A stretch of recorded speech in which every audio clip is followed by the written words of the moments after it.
Selamat datang di channel Alur Donghua.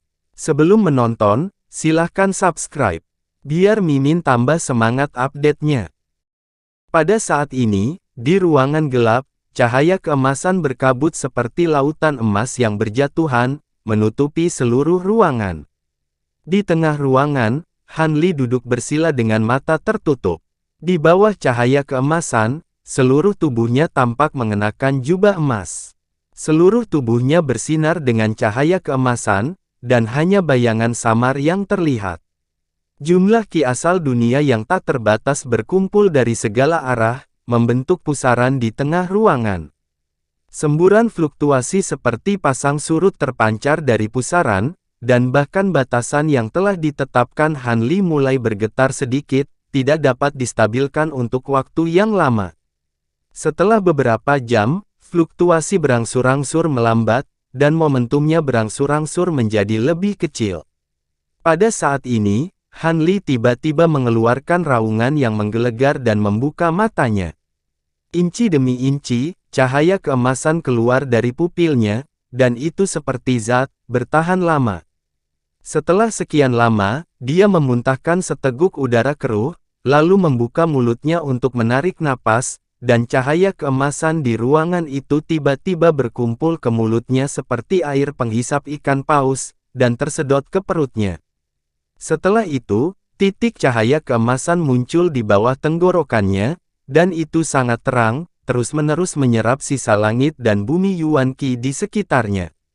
Pada titik ini, bukaan abadi terakhir yang memasuki tahap menengah emas abadi akhirnya terhubung.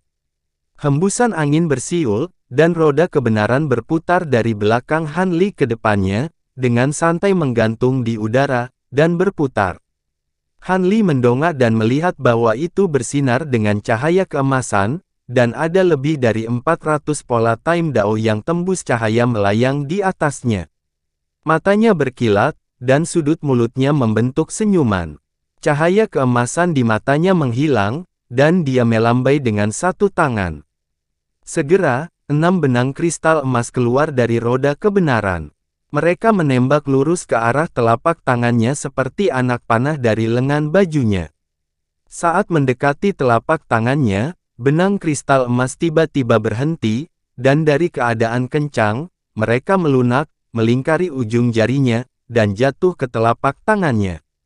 Benang kristal ini tidak lain adalah benang dari hukum waktu. Selain 3 yang asli, Han Li telah memadatkan 3 lagi dalam proses dengan susah payah mengembangkan kitab suci transformasi roda kebenaran selama bertahun-tahun.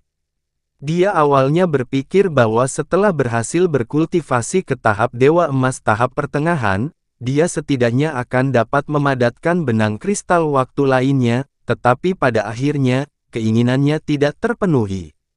Nyatanya, dia telah tenggelam dalam kultivasi selama lebih dari 1000 tahun, dan dia baru terbangun 3 kali selama periode ini.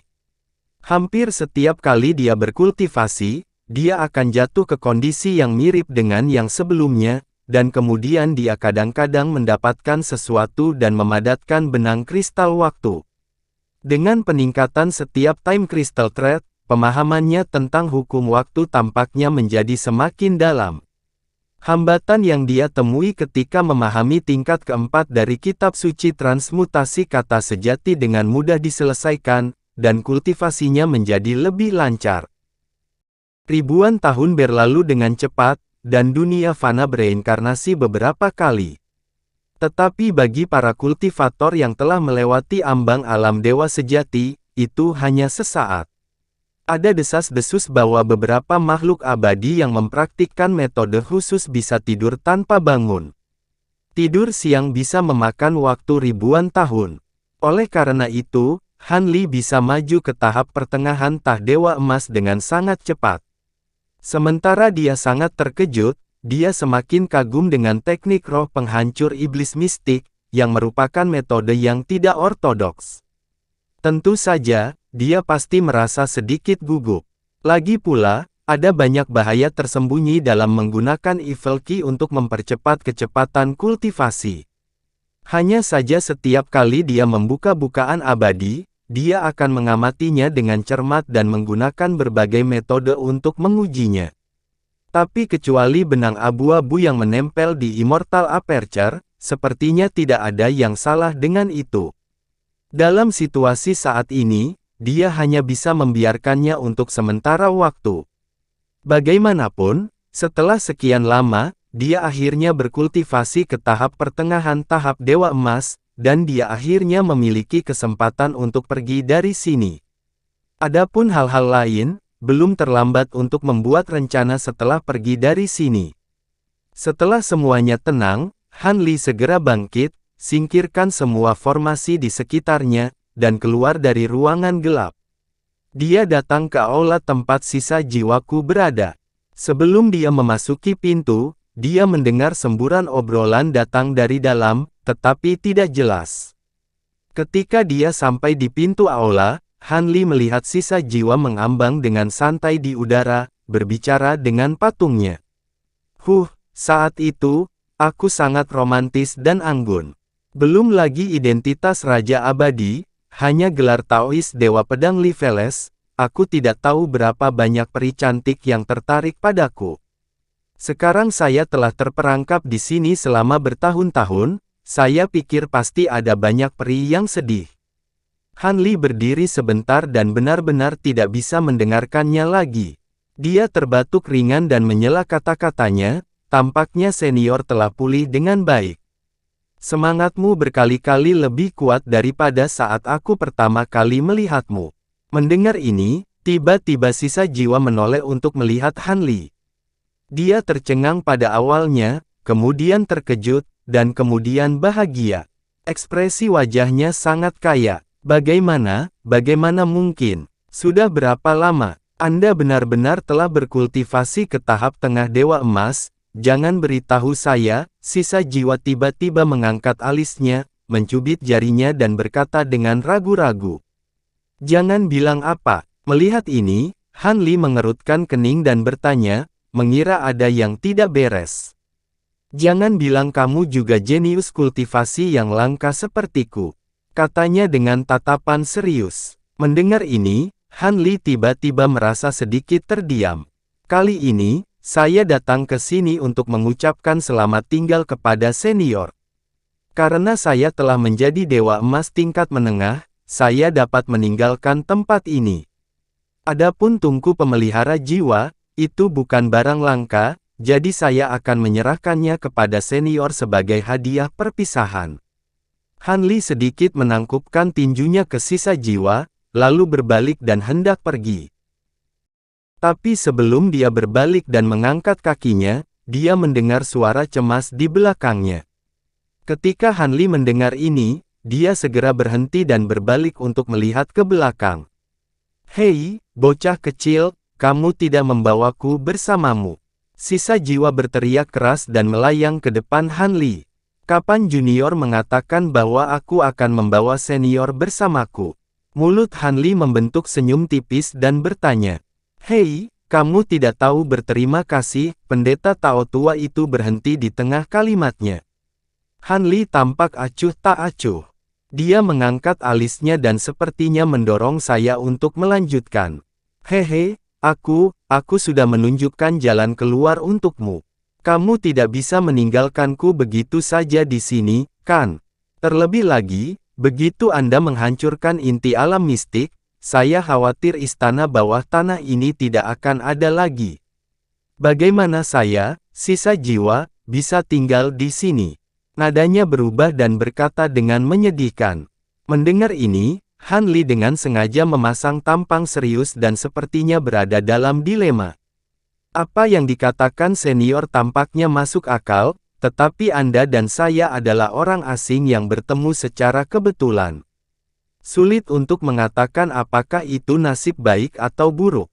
Bagaimana dengan ini, senior mengajari saya metode memadatkan domain roh, dan aku akan membawamu pergi dari sini.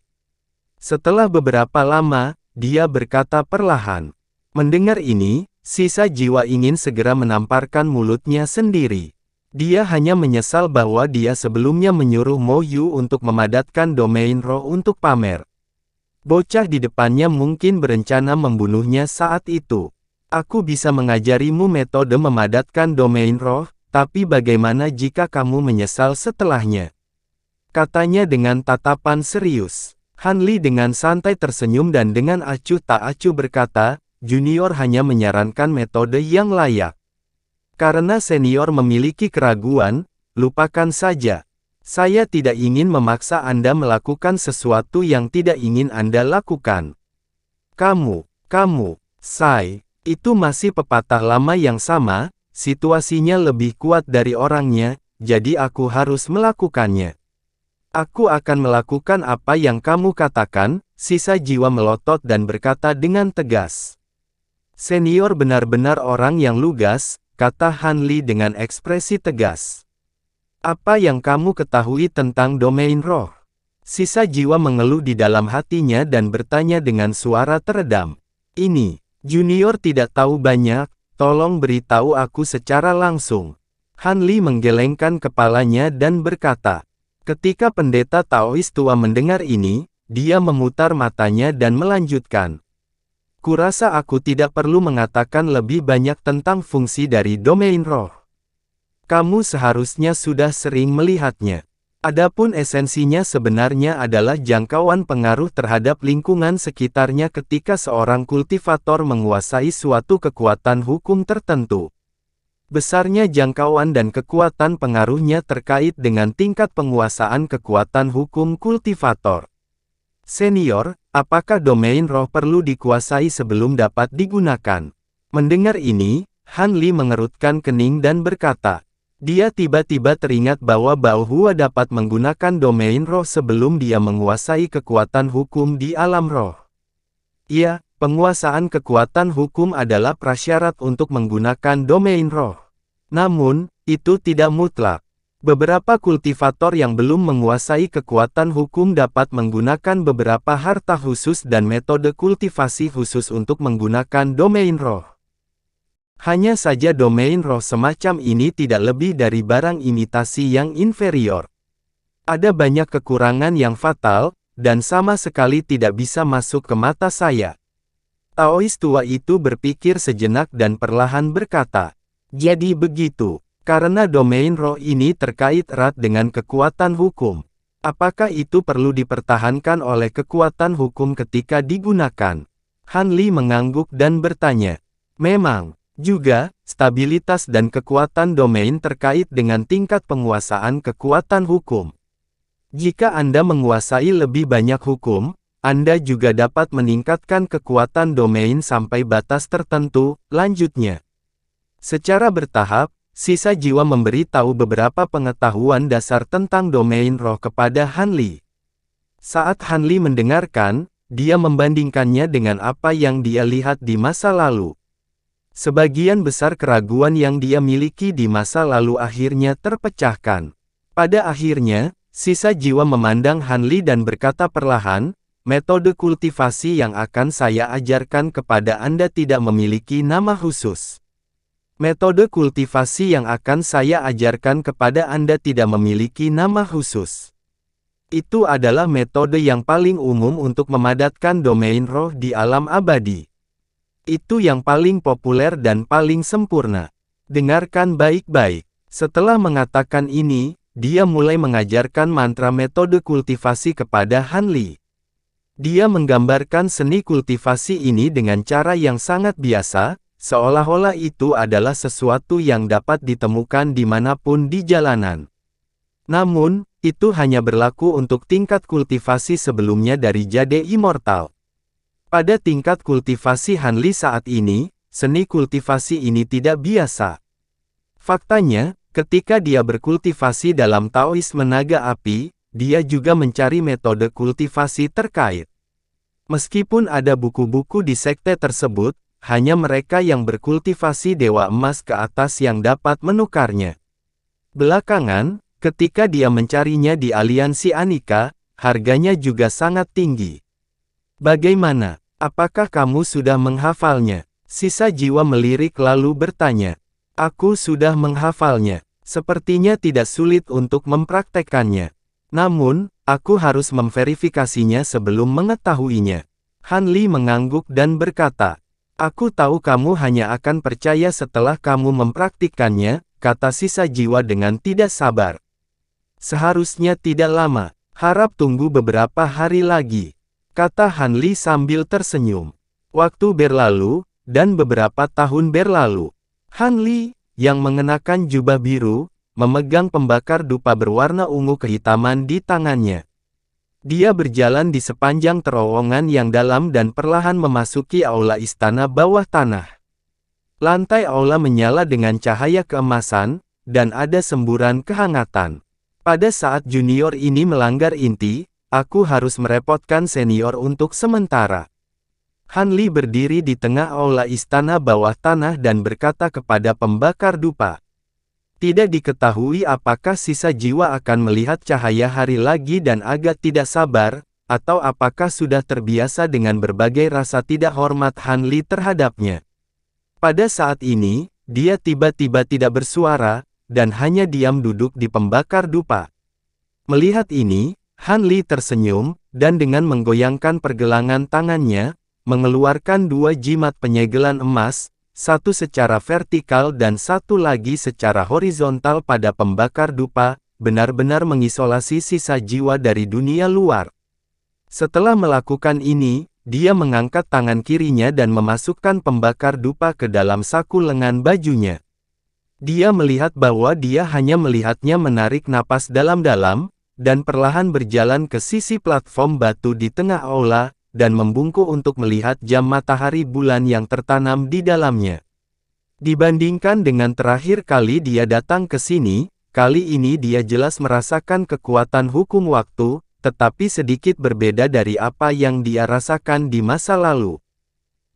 Kekuatan waktu pada jam matahari, jika dia tidak menggunakan indera ilahi untuk menyentuhnya secara aktif, itu akan menjadi seperti sumur kuno, bahkan tanpa riak.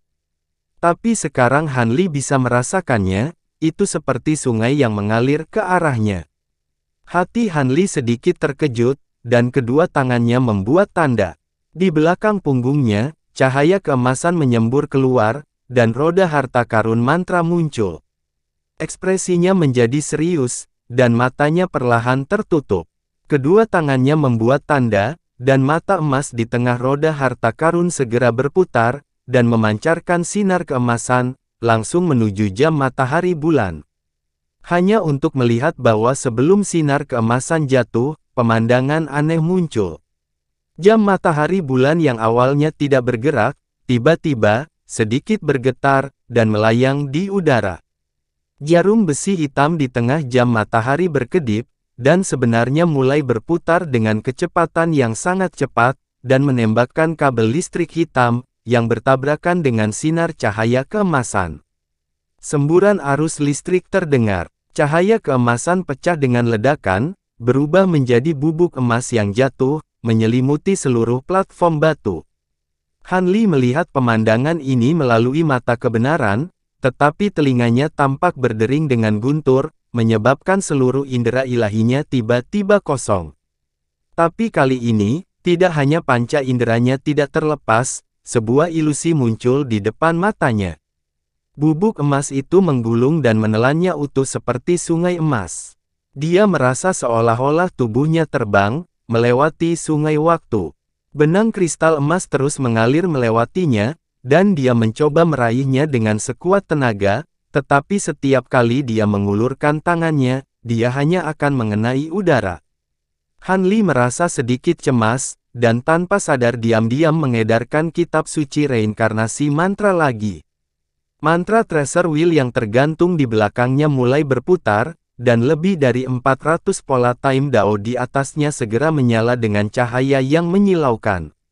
Di sungai waktu, telapak tangannya menyala dengan cahaya keemasan, dan dia mengulurkan tangannya lagi, tiba-tiba meraih benang kristal emas, itu adalah benang hukum waktu.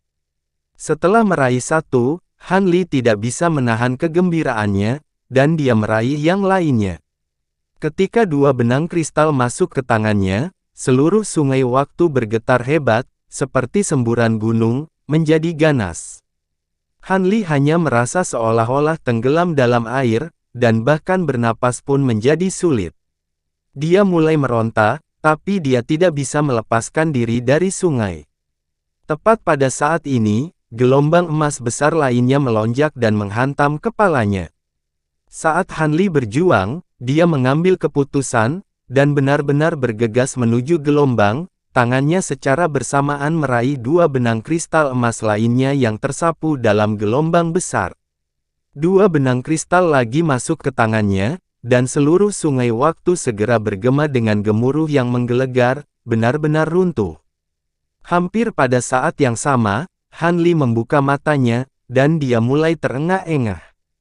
Dia melihat ke bawah ke tangannya, hanya untuk melihat bahwa itu kosong, dan dia tidak bisa menahan perasaan sedikit tersesat. Pada saat ini, dia merasakan sesuatu, lalu menoleh untuk melihat mantra Treasure Wheel. Sebenarnya ada total 10 benang kristal emas melilitnya. Lapisan fenomena aneh barusan sebenarnya bukan ilusi, dan dia benar-benar memperoleh total 4 benang kristal waktu dalam periode pemahaman yang singkat ini. Han Li sangat gembira, dan melihat ke arah platform batu lagi. Dia melihat jam matahari bulan telah jatuh kembali ke alur platform batu, dan jarum besi di atasnya masih berputar dengan cepat, tetapi 12 jam yang terukir di atasnya menjadi sangat buram, hampir mustahil untuk dilihat. Hati Han Li tergerak, dan tangannya membentuk segel lagi. Mata kebenaran di belakangnya sekali lagi menyala dengan cahaya keemasan yang menyilaukan, dan kekuatan hukum waktu yang kuat menyembur keluar darinya, langsung mengalir ke alur platform batu. Kali ini, Lunar Sundial tidak bereaksi. Sebaliknya, garis-garis emas menyala di platform batu dan menyebar seperti jaring laba-laba. Dalam sekejap, mereka menutupi seluruh lantai aula dan kemudian keluar dari lorong, meluas ke setiap sudut istana bawah tanah. Tidak lama kemudian, di reruntuhan istana bawah tanah, garis emas juga mulai menyebar, dan seluruh alam rahasia terpantul dalam cahaya keemasan. Cahaya keemasan melintas di mata Han Li, dan dia meraih tepi platform batu dengan kedua tangan, menyuntikkan kekuatannya sendiri dari hukum waktu ke dalamnya dalam hiruk-pikuk. Pola waktu pada roda kebenaran juga dipadamkan satu per satu. Permukaan platform batu, retakan tipis mulai muncul, dan bersama dengan garis emas, mereka menyebar ke segala arah. Han Li hanya merasa bahwa dalam kehampaan di segala arah, ada garis-garis hitam kecil, terjalin seperti jaring laba-laba, dan garis-garis hitam ini menjadi lebih tebal dan lebih padat saat pola dao waktu pada roda harta karun padam. Hatinya tenggelam, dan dia segera menahan nafasnya, dan lapisan cahaya perak yang mengalir muncul di sekujur tubuhnya, membuat seluruh tubuhnya terlihat perak dan cerah. Pada saat ini, kelompok pola dao ke-60 pada mantra Treasure Wheel menyala dan padam, dan raungan keras akhirnya terdengar. Seluruh alam rahasia kecil tiba-tiba bergetar hebat. Mata Han Li menyipit, dan dia melihat kehampaan di depannya. Matahari keemasan dengan diameter 10 kaki muncul dari udara tipis, dan tiba-tiba bangkit, mekar semburan cahaya keemasan yang menakjubkan, dan kemudian tiba-tiba meledak, melepaskan cahaya keemasan, cahaya yang membutakan orang. Garis-garis hitam ke segala arah menjadi terdistorsi dalam cahaya keemasan, dan terus-menerus mengalir ke tengah, membentuk pusaran hitam besar, dan dari situ muncul semburan hisap tak terbatas, menarik semua batu bata dan pohon di seluruh dunia rahasia, dan menelan mereka. Sebelum Han Li bisa melakukan apapun, tubuhnya seperti perahu kecil di tengah badai, langsung ditarik masuk. Setelah Han Li hanya merasa pusing, tubuhnya terhuyung-huyung, dan kemudian semua yang ada di depannya menjadi sangat jelas. Matanya menyapu dengan cepat, dan dia tertegun. Dia melihat bahwa dia berada di depan sebuah istana emas, dan di belakangnya ada sebuah gerbang istana emas yang tingginya puluhan kaki. Tidak jauh dari sana, ada seorang gadis muda dengan wajah secantik lukisan. Dia memiliki ekspresi gugup dan mulutnya sedikit terbuka. Itu bukan Lu Yuqing, siapa lagi? Jauh dari gerbang, seorang gadis berambut emas berusia 8 atau 9 tahun sedang berhadapan dengan seorang wanita bertelanjang kaki yang mengenakan mahkota perak dan jubah perak. Wanita itu dikelilingi oleh lingkaran cahaya abu-abu yang berdiameter beberapa ratus kaki. Di udara di atas wanita itu, kepala naga abu-abu besar membuka mulutnya yang berdarah dan memuntahkan seberkas cahaya 3 warna.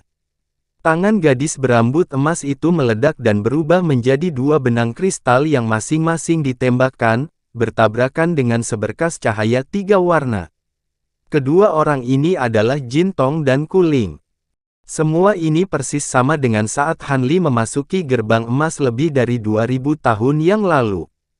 Perbedaannya adalah lapisan cahaya keemasan yang awalnya menyelimuti istana emas ini sekarang sedikit redup, dan telah kehilangan kecemerlangannya sebelumnya. Apa yang terjadi? Han Li hanya bisa tertegun. Dia telah tinggal di dunia di dalam gerbang istana begitu lama, tetapi dunia luar sepertinya telah berhenti sesaat sebelum dia masuk. Pada saat ini, 3 lainnya juga memperhatikan bahwa Han Li telah menghilang sesaat, dan mereka semua tampak terkejut. Lu Yuqing tercengang, dan hendak mengatakan sesuatu. Di kejauhan, berkas cahaya 3 warna dan benang kristal akhirnya saling membombardir, dan mengeluarkan suara keras. Cahaya menyilaukan keluar dari berkas cahaya dan benang kristal, dan seluruh langit terbagi menjadi 2. Di satu sisi ada nyala 3 warna yang bergulir, dan di sisi lain ada cahaya kristal yang menyilaukan. Mereka bertabrakan dengan keras, dan seluruh kehampaan bergemuruh dan bergetar, terutama di tempat keduanya bertabrakan, kehampaan itu terdistorsi dan bergetar, seolah-olah bisa pecah kapan saja. Keruntuhan, batu, dan benda lain di tanah diterangi oleh cahaya yang dipancarkan dari langit, dan segera meleleh seperti es dan salju, semuanya menghilang, dan tanah juga dengan cepat meleleh. Melihat ini, wajah cantik Lu Yuqing berubah, dan sosoknya bersinar, berubah menjadi cahaya biru, terbang menjauh, dan mendarat di luar jangkauan tumbukan. Tapi Han Li tidak bergerak, dan dia berteriak pelan. 36 bintang terang muncul di permukaan tubuhnya, dan kemudian berubah menjadi lapisan padat film polaritas nyata. Sinar cahaya menyinari real polarity filmnya, dan terdengar suara gesekan yang menusuk telinga. Real polarity film berkedip-kedip, dan sedikit bergetar, tapi tidak ada tanda-tanda akan pecah atau melemah. Han Li memandang ke langit dengan mata cerah, dan melihat bahwa sinar 3 warna semakin intens, dan dengan cepat menekan benang kristal. Setelah benang kristal, wajah Jin Tong tiba-tiba menjadi jelek.